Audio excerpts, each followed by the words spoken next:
28 సంవత్సరాల experience, evidence based గల ayurvedic multi speciality hospital KSCSC hospital మన హైదరాబాద్‌లో.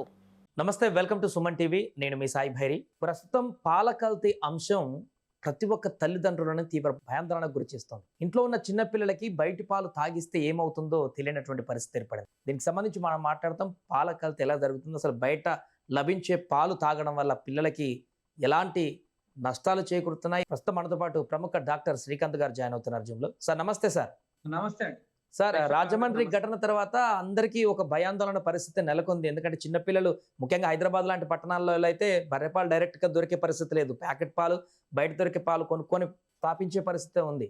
సో ఇప్పుడు చిన్నపిల్లలు తాగుతున్నటువంటి పాలు అసలు ఎంత మేరకు శ్రేయస్కరమైనటువంటి ప్రశ్న కనిపిస్తుంది. మీరు అన్నట్టుగా ఇప్పుడు హైదరాబాద్ లాంటి ప్రదేశంలో చూసుకున్నట్టయితే అక్కడ ఉన్న దాదాపు జనాభా 1,40,00,000 మంది జనాభా ఉన్నారు. ఉమ్, అసలు ఇంత మందికి అన్ని పాలు ఎక్కడి నుంచి వస్తున్నాయి అనేది ఒకటి గమనించినట్టయితే, వాళ్ళు పాల పౌడర్ వాడి తర్వాత పాలు తయారు చేయొచ్చు. అంటే డెఫినెట్ గా అవి కరెక్ట్ పాలని కాదు. ఇప్పుడు ఉమ్, మనం చూసుకున్నట్టయితే ఎంతమంది ఈ పాల సాగు కేంద్రాలు ఎంతమంది చేస్తున్నారు, ఎంతమంది నిజంగా కల్తీ లేని పాలు ప్రొడ్యూస్ చేయగలుగుతున్నారు. ఉమ్, మనం ఈ మధ్య కాలంలో చాలా చూసుకున్నట్టయితే చాలా మటుకు ఈ పాలు తయారు చేసే పద్ధతులు డిఫరెంట్ గా ఉన్నాయి. అంటే చిన్న చిన్న పాల కేంద్రాలు ఎవరైతే ప్యాకెట్ తయారు చేస్తుండ్రో డిఫరెంట్ కెమికల్స్ వాడుతుండ్రు. కొంతమంది యూరియా వాడుతుండ్రు, కొంతమంది ఫినైల్ వాడుతుండ్రు, ఉమ్, కొంతమంది నిన్న మనం రాజమండ్రి ఘటన చూసుకున్నట్టయితే ఇథిలిన్ గ్లైకాల్, ఇవన్నీ కూడా ఒక డిఫరెంట్ కెమికల్స్, అంటే లైక్ పాయిజనస్ కెమికల్స్. ఉమ్, వీటి వల్ల డిఫరెంట్ ఆర్గాన్స్ డ్యామేజ్ అయిపోతాయి. నిన్న రాజమండ్రి ఘటన చూసుకున్నట్టయితే ఆ ఇథిలిన్ గ్లైకాల్ వల్ల కిడ్నీస్ డ్యామేజ్ అయితే గానీ వాళ్ళ యొక్క బంధువుల్ని వాళ్ళు గమనించలేక వాళ్ళు అప్రమత్తమై దాన్ని మీడియా ముందడికి కానీ లేకపోతే గవర్నమెంట్ ముందడికి కానీ తీసుకురావడం జరిగింది. ఉమ్, సో మనం అదే విధంగా పిల్లల దగ్గర కూడా చూసినట్టయితే డెఫినెట్ గా బయట పాలు, అందుకని మేము ఏం చెప్తామంటే ప్రతి ఒక్క తల్లి బిడ్డ పుట్టగానే తల్లి రొమ్ముకు పట్టడం వల్ల ప్రతి ఫస్ట్ 6 నెలలు తల్లి పాలు ఇవ్వడం వల్ల, తల్లి పాలు వల్ల చాలా లాభాలు ఉంటాయి. ఏంటంటే తల్లి పాలు చాలా ఈజీగా అరుగుతాయి.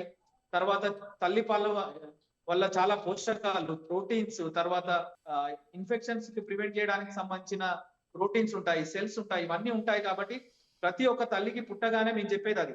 మళ్ళీ 6 నెలలు అయిన తర్వాత చాలా మంది తల్లులు అడిగే విషయం ఏంటంటే, సార్ తల్లి పాలు సరిపోవు కదా, వేరే పాలు ఏమైనా ఇవ్వచ్చు అని అంటే మనం చెప్తా ఉంటాం. ఇప్పుడు చాలా మంది కూడా డిఫరెంట్ మనము యాప్స్ లో చూస్తున్నాము ఆర్గానిక్ మిల్క్ అని. ఉమ్, అది కూడా నిజంగానే ఎంత ఆర్గానిక్ మిల్క్ అనేది కూడా కొంచెం డౌట్ఫుల్. మనము ఊరు నుంచి వచ్చి అమ్మే వాళ్ళు ఉంటారు, అటువంటి దగ్గర వాళ్ళ దగ్గర మనం తీసుకోవచ్చు. కానీ ఈ ప్యాకెట్ పాలల్లో ఎంతగానో నిజంగానే పాలు ఉన్నాయి, ఏవి కల్తీ అనేది చెప్పడం కూడా చాలా కష్టం. ఎందుకంటే అవన్నీ అవును. కూడా తెల్లగానే కనబడతాయి. ఉమ్. అవును సార్. ఇప్పుడు అలాగే ఇప్పుడు దీని ప్రభావం ఏ రకంగా ఉండబోయేటువంటి అవకాశం ఉంది ఫ్యూచర్లో పిల్లల పైన? ఇప్పుడు మీరన్నట్టు రాజమండ్రి ఘటనే కాకుండా ఇప్పుడు బయట మనకు దొరికేటువంటి సాధారణ ప్యాకెట్ పాలు కూడా డిఫరెంట్ ప్యాకెట్ పాల్స్ వస్తున్నాయి. బట్ ఎట్ ఎ టైం మనకు హాని కలిగించకపోవచ్చు, కానీ అది ఒరిజినల్ బర్రె పాలలాగా ఉండేటువంటి పరిస్థితి అయితే లేదు. దానివల్ల ఇప్పుడు తాగుతున్నటువంటి పిల్లలకి రేపు పొద్దున ఎలాంటి పరిస్థితి ఎదురయ్యే అవకాశం ఉంది? ఈ డిఫరెంట్ కెమికల్స్ తో తయారు చేసే ఏవైతే కల్తీ పాలు అని అంటామో వాటి వల్ల వచ్చే నష్టాలు ఏంటంటే, ఈ మధ్య చాలా మంది పిల్లలకు చూసినట్టయితే ఏంటంటే రక్తహీనత చాలా ఎక్కువ అయిపోయింది. ఈ నిజంగానే వాటిలో కొంచెం కాల్షియం, కొంచెం కెమికల్స్ కలపడం వల్ల ఈ ఐరన్ అనేది అబ్జార్ప్షన్ తగ్గిపోవడం వల్ల ఇనుము తగ్గిపోయి పిల్లలకు రక్తహీనత వచ్చి దాని వల్ల ఆకలి తగ్గిపోయి డెఫినెట్ గా వాళ్ళ యొక్క ఇమ్యూనిటీ తగ్గిపోయి వేరే ఇన్ఫెక్షన్స్ వచ్చే అవకాశం అదొకటి ఉంటుంది. ఉమ్, డిఫరెంట్ కెమికల్స్ వల్ల కొంతమందికి మెదడు పైన ఎఫెక్ట్ పడే అవకాశం ఉంటుంది, ఉమ్, కొంతమంది కిడ్నీ పైన ఎఫెక్ట్ పడే అవకాశం ఉంటుంది, కొంతమందికి లివర్ పైన ఎఫెక్ట్ పడే. కానీ అంటే మీరు అన్నట్టుగా ఏ పాలు ఏ విధమైన కల్తీ జరుగుతుంది అనేది మనకు కరెక్ట్ గా తెలియదు. కాబట్టి అవును. డెఫినెట్ గా ఒక టైం తర్వాత ఒక్కొక్కరికి ఒక్కొక్క అవయవం అనేది దెబ్బతినే అవకాశాలు ఎక్కువ ఉంటాయి. కాబట్టి ఉమ్, సో మనం ఈ ప్యాకెట్ పాలను చాలా జాగ్రత్తగా వాటిని విశ్లేషించి వాటి యొక్క, ఎందుకంటే మనం చూసినట్టయితే ఈ మధ్య ప్యాకింగ్స్ కూడా ఉమ్, వాళ్ళంతా ఆ ప్యాకెట్స్ తయారు చేసుకొని వచ్చి సేమ్ వాటి నమూనా లాగా ఉమ్, తీసుకొస్తున్నారు. కానీ వాటికి ఎక్కడో ఒక ఏదో ఒక గుర్తింపు అయితే ఉంటది. ఐఏఎస్ఐ మార్కో లేకపోతే ట్రేడ్ మార్కో ఏదో ఒకటి ఉంటది. అవన్నీ గుర్తించి మనం పర్ఫెక్ట్ గా తీసుకొని కల్తీ లేని పాలు వాడడం వల్ల పిల్లల్ని మనము వాటి యొక్క వల్ల వచ్చే ఇబ్బందులు కానీ వాటి యొక్క వల్ల వచ్చే కాంప్లికేషన్స్ కానీ ప్రివెంట్ చేయొచ్చు.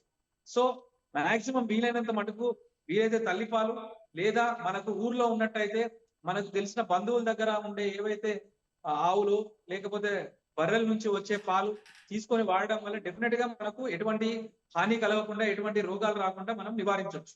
అంటే సార్, చిన్నపిల్లలు అసలు ఈ ప్యాకెట్ పాలు తాగడం అసలు శ్రేయస్కరం అంటారా కాదా? ఒకవేళ ఉంటే ఏ ఏజ్ వరకు బెటర్ అంటారు? ఈ సమయం వరకు తాగకుండా ఉంటేనే బెటర్ అంటారా? ఏ టైం వరకు చెప్తారు?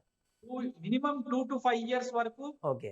అట్లీస్ట్ 2 ఇయర్స్ వరకు కంపల్సరీ ఈ యొక్క ప్యాకెట్ పాలు. ఎందుకంటే పిల్లల యొక్క మాక్సిమం గ్రోత్, అంటే మెదడుకు సంబంధించిన గ్రోత్ కానీ లేకపోతే మిగతా గ్రోత్, బాడీ యొక్క గ్రోత్ సిస్టమ్ అనేది పర్ఫెక్ట్ గా సెట్ అయ్యే వరకు మాక్సిమం దీన్ని అవాయిడ్ చేయడానికి ట్రై చేయడము, లేదా కల్తీ లేని పాలు వాడడము, లేదా మనకు దగ్గరలో ఉన్న వాటి ఆర్గానిక్ ఫార్మ్స్ నుంచి వచ్చే మిల్క్ వాడడం చేయడం వల్ల బెటర్. ఎందుకు అనంటే వీటిలో ఎటువంటిది ఉంటుందో మనకు తెలియదు కాబట్టి, వీటి యొక్క ఎఫెక్ట్ మెదడు పైన ఎక్కువ ఉంటది కాబట్టి, పిల్లలకు ఫస్ట్ 2 ఇయర్స్ మెదడు ఎదుగుదల 80 to 90% అవుతుంది కాబట్టి మాక్సిమం అవాయిడ్ చేయడం బెటర్.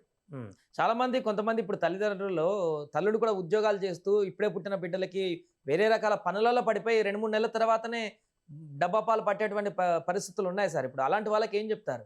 డెఫినెట్ గా మీరు చాలా మంచి ప్రశ్న అడిగారు. చాలా మంది తల్లులకు తెలియని విషయం ఏంటంటే, అది కార్పొరేట్ అయినా, అది గవర్నమెంట్ అయినా, ప్రతి ఒక్కటి central government of India perfect guide lines ఇచ్చింది. ఏంటి అంటే ప్రతి ఒక్క తల్లి ఫస్ట్ 6 months తల్లి పాలే ఇవ్వాలన్న ఉద్దేశంతోని ప్రతి ఒక్క మదర్ కి మెటర్నిటీ లీవ్ అనేది 6 months వరకు ఇచ్చినారు. వాటిని అవసరమైతే 6 months వరకు ఎక్స్టెండ్ చేసుకోమన్నారు. అదే కార్పొరేట్ హాస్పిటల్స్ లో అయితే ఏం చేయమన్నారంటే, వాళ్ళకు 3 months అయితే 3 months, 4 months అయితే 4 months లీవ్ ఇచ్చి, వాళ్ళకు స్పెషల్ క్రచెస్ అంటే వాళ్ళు పనిచేసే చోట స్పెషల్ ఫీడింగ్ రూమ్స్ అరేంజ్ చేయమని చెప్పేసి కూడా ఆదేశాలు మనకు సెంట్రల్ గవర్నమెంట్ నుంచి ఉన్నాయి. కాబట్టి అవన్నీ అందరూ పాటించి, తల్లులు మీరు అన్నట్టుగా చాలా మంది ఏంటంటే మేము ఉద్యోగాలకు పోవాలి, మా పిల్లలకు పాలు ఇవ్వడం కష్టం అవుతుంది, డబ్బా పాలు పడతాము, ఆ పాలు పడతాము, ప్యాకెట్ పాలు పడతాము అంటున్నారు. సో నేను తల్లులకు మెయిన్ గా ఇంపార్టెంట్ గా చెప్పేది ఏంటంటే, మన పిల్లలకు చిన్నప్పుడే తల్లి పాలు ఇవ్వడం అనేది చాలా శ్రేయస్కరం. ఎందుకంటే మనం తల్లి పాలు చిన్నగా ఉన్నప్పుడే ఇవ్వగలం, వాళ్ళు పెద్ద పెరిగిన తర్వాత ఇవ్వలేము.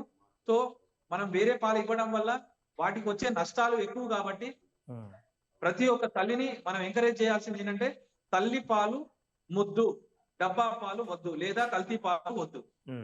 సార్ ఫైనల్ గా నిన్న జరిగినటువంటి ఈ ఘటన పట్ల ఏం చెప్పొచ్చు సార్? ఈ ఎందుకంటే పాలు అంటేనే చాలా మందికి ఆరోగ్యానికి ఉపయోగపడేటువంటి చాలా ఇంపార్టెంట్ వస్తువు. అది హెల్త్ గా లేనటువంటి వారు కానీ, పెద్దవాళ్ళకి కానీ, చిన్న వాళ్ళకి కానీ ప్రతి ఒక్కరికి సజెస్ట్ చేసేది మిల్క్ తాగండి అని అంటారు.